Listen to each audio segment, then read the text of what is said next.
जय सिया राम दर्शकों, आप सभी का बहुत बहुत स्वागत है आपके अपने प्रोग्राम में जिसका नाम है स्वयं को खोजो और मैं हूं आपके साथ उपेंद्र कौर।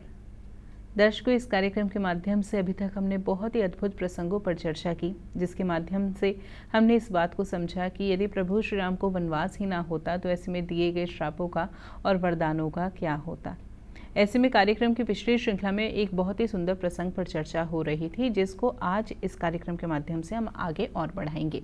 हम यह जान रहे थे कि किस तरीके से मंदोदरी रावण को समझाती है कि नहीं, जिनसे आप जो लड़ने का प्रयास करें वो कोई साधारण मनुष्य नहीं है, बल्कि वो तो ईश्वर हैं। और किस तरीके से जो है मंदोदरी और क्या कुछ रावण को कहती है वो जानेंगे आज इस कार्यक्रम के माध्यम से हम अपने बेहद ही खास मेहमान से। जी हाँ, हम बात कर रहे हैं मोटिवेशनल स्पीकर सौरभ जी की। जय सिया राम सर, बहुत बहुत स्वागत है आपका। आपका भी बहुत बहुत स्वागत है। सभी श्रोताओं एवं दर्शकों का भी बहुत बहुत स्वागत है। सर, कार्यक्रम की पिछली श्रृंखला में आप हमें बहुत सुंदर से समझा रहे थे कि मंदोदरी किस तरीके से जो है रावण को अलग अलग जो है बातें कह रही हैं, किस तरीके से समझा रही हैं कि नहीं, जिनसे आप लड़ने का प्रयास कर रहे हैं वो कोई साधारण इंसान नहीं है, वो तो प्रभु है, सर्वशक्तिमान है। तो ऐसे में और वो क्या कुछ कहती है रावण से, आपसे जानना चाहेंगे। बहुत सुंदर। जैसा कि पिछले एपिसोड में हमने ये चर्चा की थी, मंदोदरी ने किस किस तरह से उनको बताया भगवान विष्णु के रूप में क्या किया उन्होंने, और कैसे नरसिंह रूप में, वामन अवतार में, और उसमें किस किस तरह से उन्होंने परशुराम के उसमें किया। तो उसी में वो ये भी कहती हैं साथ ही साथ, क्योंकि जो प्रभु हैं सब कुछ उनके हाथ में, कोई भी कर्म है, कोई भी जीव है, काल है, अर्थात वो स्पष्ट एक तरह से कहना चाहती हैं जो काल है तो वो भी उनके ही हाथ में है और कर्म है। क्योंकि ये चीज़ इसलिए दलील दे रही हैं क्योंकि वो खुद भी अभी आचार्य के रूप में आए हैं, तो उसने वहाँ ये देखा सेतु बंधु कैसे हुआ है, और ये भी वो क्या है, एक तरह से उनकी भी मनोदशा कहीं ऐसी होगी। तो वो इस बात का उनका विशेष ये भी रहता है कि जो आपको मेरे हिसाब से उनकी शरण में चले जाना चाहिए और आपको एक तरह से अब वन में जाके वो करनी चाहिए। क्योंकि वो इस पर ये विशेष रूप से इसलिए कहती है क्योंकि उनका जो अपना पुत्र है उसको एक तरह से आप बागडोर सौंप दो। और वो इस बात को भी कहती है कि संतों ने भी ऐसा कहा है कि चौथे पल में आने के बाद व्यक्ति को एक तरह से संन्यास ले लेना चाहिए, क्योंकि वो आचार्य होके आए हैं। तो इसलिए इस तरह की मुझे लगता है बातें संभव तो उसने की हैं। और यहाँ पर ये भी वो बराबर इस बात को कहती है कि जो भी तुम्हें करना था भाई तुम कर चुके अपने, तुमने एक तरह से जो भी कहना चाहिए दैत्यों का, देवताओं का, उन पर सब पे वो प्रभुत्व बना लिया। तो अब तुम्हारे लिए जब करना कुछ है नहीं तो प्रभु की शरण में जाके उनको स्वीकार करो।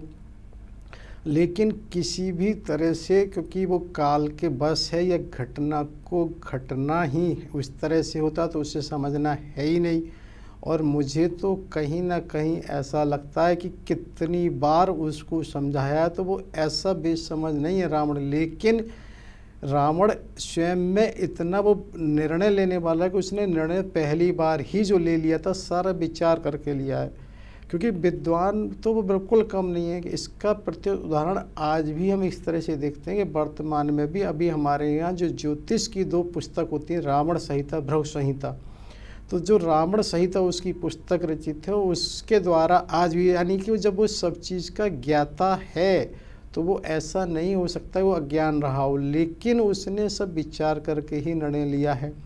तो जिसके कारण से वो वहाँ नहीं कुछ समझता और ऐसा कुछ आता है कि उसके बाद वो एक तरह से अपने उसमें राजभवन में आ जाता है और फिर वहाँ पर आकर वो मंत्रियों से सलाह करता है कि भाई बताओ कि अब क्या करना चाहिए, किस तरह से युद्ध करना चाहिए।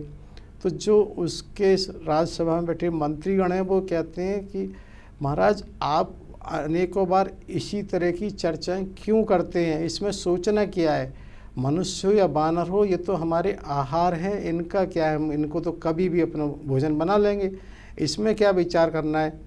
तो वहाँ पर ऐसा भी आता है कि जो रावण का पुत्र प्रहस्त है, क्योंकि ये इसलिए विशेष रूप से कहा जा रहा है कि एक उनका मंत्री प्रहस्त था जिस समय जब हनुमान जी उसमें गए थे तब उसके माध्यम से वार्ता हुई थी। क्योंकि नाम तो इसलिए समान हो सकते हैं कि ऐसा कहीं कहीं आता है 1 लाख पूत 1.25 लाख नाती, यानी कि जहाँ रावण का कुटुंब इतना बड़ा है तो ऐसा नहीं हो सकता नाम नहीं एक दूसरे से मेल खा सकते हैं।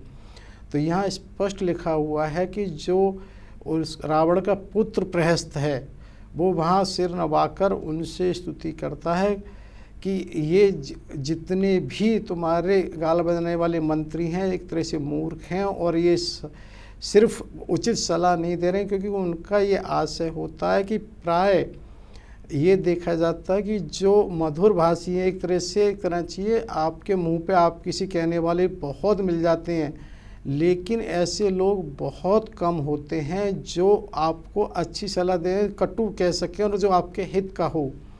तो उसी तरह से इन लोगों के बाद, और इनका तो कैसे ये माना जाए, क्योंकि उस समय ये लोग कहाँ चले गए थे जब वो बानर आया था, तो जब उसने लंका जलाई क्यों नहीं उस समय उसको खा लिया इन्होंने, क्यों नहीं आहार बना लिया? अगर ये आहार ही बना सकते थे तो उस समय क्यों नहीं बनाया?